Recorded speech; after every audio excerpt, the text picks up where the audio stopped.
Saludos, bendiciones, mis hermanos. Dios los bendiga, Dios los guarde.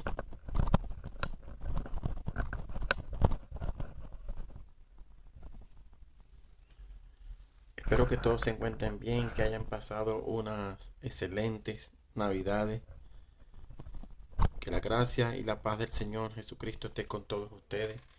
Que este año sea un año de prosperidad, un año de bendiciones, un año donde el Señor actúe de la mejor manera con cada uno de nosotros. Historia del cristianismo antiguo y medieval. En esta oportunidad nosotros vamos a seguir avanzando en donde nos quedamos y qué ha logrado el cristianismo hasta esta oportunidad. Cómo el cristianismo se ha visto hasta aquí dentro de la historia. Y entonces es muy importante ver lo que significó, lo que dejamos de Roma ya oficializada el cristianismo, lo que Roma quería después de ver que no podía lograr que el cristianismo se desapareciera. Entonces, los avances son muy importantes porque algo que significó y lo que se evidenciando en la historia es que las persecuciones continuaron. Perdón, mientras Roma veía que por un lado permitía los cultos, permitía la oficialización del cristianismo y Roma estaba consciente de que las prácticas se podían realizar, habían provincias y gobernaciones donde no estaban de acuerdo con realizar este tipo de prácticas. Entonces, ¿qué ocurrió? Ocurrían las disputas, siendo la última por parte de Diocleciano en el siglo IV. Además de la tolerancia y aceptación del cristianismo, existían rivalidades teológicas en cuanto a las declaraciones de fe. ¿Qué se está diciendo? Que ya dentro del cristianismo comenzaron a surgir ciertas rivalidades en cuanto a las posturas a nivel teológico. Lo que para uno era una cosa, para otro significaba otra. Y entonces comenzaron dentro del cristianismo la misma disputa. No estoy hablando de la herejía, no estoy hablando de los falsos maestros en este momento. Dentro del mismo cristianismo comenzaron los debates. Se rompe definitivamente con las raíces judías del cristianismo. Ya no hay nada que una. Cristianismo, judaísmo, ya eso se termina de romper, se coquetea muy fuerte con el paganismo, lo que Roma no logró con las persecuciones, lo logró con la paz de los cristianos, la persuasión, muy importante.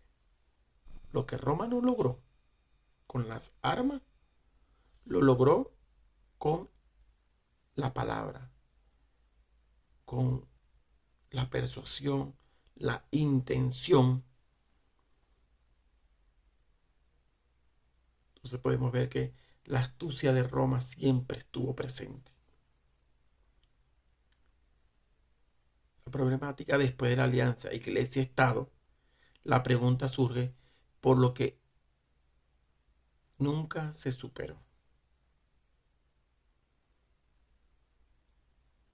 Se superó esa alianza, fue momentánea, la alianza continuó, la alianza está presente.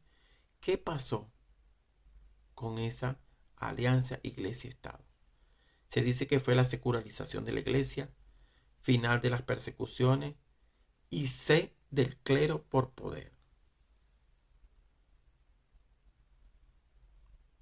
Sacrificaron la pureza evangélica en el altar de sus intereses egoístas. La iglesia post-constantiniano se habría dejado configurar de buen grado por el aparato del poder del Estado. Esto es algo que ya hemos nombrado y que hemos hablado, que cómo se prostituyó la iglesia. amparados en el cristianismo. Algo muy fuerte, algo que no se sabe si era el principio original, la idea central del mensaje de Cristo, del mensaje de salvación. Se estaba perdiendo la vocación originaria, creando algo diferente al concepto de Cristo.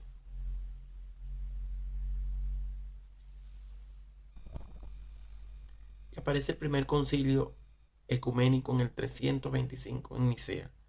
Constantino apoyó a los obispos, les preparó el escenario, y dentro de este concilio aparece la doctrina de Ario, la cual defendió, solamente que no caló dentro de los movimientos cristianos y fue excomulgado y expulsado de la iglesia cristiana por su doctrina hereje que él traía. Catalogado enemigo de la fe, y se ordenó quemar todos sus escritos. Se debatió dentro de este concilio la posición de los obispos, sacerdotes y diáconos en cuanto a su estado civil.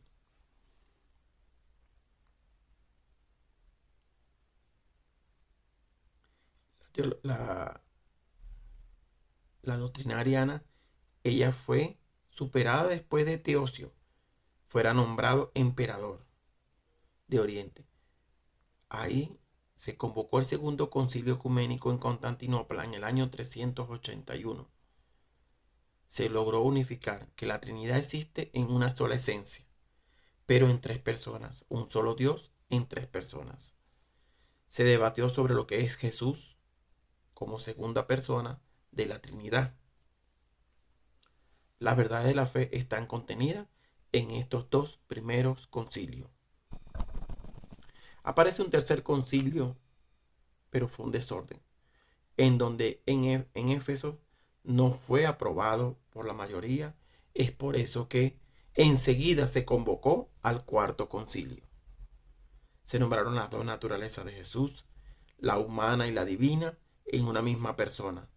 De este enunciado, si se puede decir así, se desprende toda la obra salvífica, la cristología, la soteriología, en donde será el eje central de la fe cristiana. Creó las bases para la teología occidental. Es muy importante. Vean que se está comenzando a hablar de la teología occidental. ¿Por qué? Porque ahora va a ocurrir algo muy significativo. Ya comienza a oficializarse la disputa. Solo que el concilio marcó una disputa entre las dos teologías. Hay una teología oriental y una teología occidental. Bien interesante, porque ahora tenemos dos teologías, una oriental y una occidental. Teólogos orientales, teólogos occidentales, debatiendo. Entonces, ¿qué ocurrió? Ocurrió que la teología occidental oriente se enfocó en las controversias trinitarias, cristológicas, mientras que Occidente se enfocó en las cuestiones soteriológicas. La salvación es lo fuerte dentro de esta teología. Lo que para Oriente es importante a nivel trinitario y cristológico, Occidente se va por la soteriología, la salvación, como fuente principal de su teología. 100 años que hubo silencio dentro de la teología occidental, es decir, no había un nombre resaltante hasta que llegan Ambrosio de Milán, Jerónimo y San Agustín, o Agustín de Hipona, como lo resalta nuestra fuente. Ambrosio, pionero de los cuatro grandes doctores de la Iglesia occidental, atacó duramente el arianismo, porque el arianismo, excomulgado y todo, continuó. Apoyó los aspectos morales y sociales dentro de la Iglesia, en total desacuerdo con la unión Estado clero y creó conflictos dentro del imperio, ya que no creía en una iglesia estatal, libre de componentes políticas, llevó la fe a todas las personas que él podía alcanzar. Entonces estamos en presencia de hombres que mantuvieron el sentido del cristianismo, de la verdadera esencia de lo que se necesitaba entender. Ambrosio vio que esa mezcla, estado, clero, y cuando digo clero y me refiero a esto desde este punto de vista, que no se malinterprete. ¿Por qué? Porque nosotros tenemos documentos oficiales, documentos históricos, donde hacen mención a la iglesia como tal, al clero como tal. Y esto no quiere decir que no existían cristianos que no comulgaban, que no veían esto con buenos ojos, que no veían a la iglesia oficial como la única y verdadera. Ya se puede ver que eso caía mal, que ellos dominaban, ellos dirigían, ellos tenían la única potestad de atribuirse todo. Pero como estamos hablando de la oficialización del cristianismo, tenemos que hablar de este punto de vista. Y se tiene que hablar históricamente así.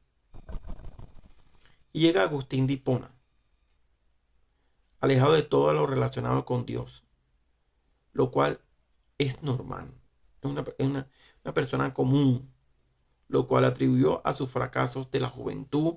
Y él fue un hombre con problemas, un hombre con dificultades, que él las va a manifestar dentro de sus confesiones, todo lo que él vivió en su vida desordenada, detallando sus errores.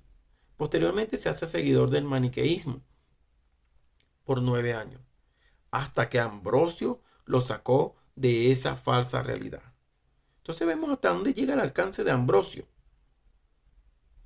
En Hipona el obispo Valerio lo persuadió para que se convirtiera al sacerdocio, llegando a ser el hombre de la antigüedad que mejor conocemos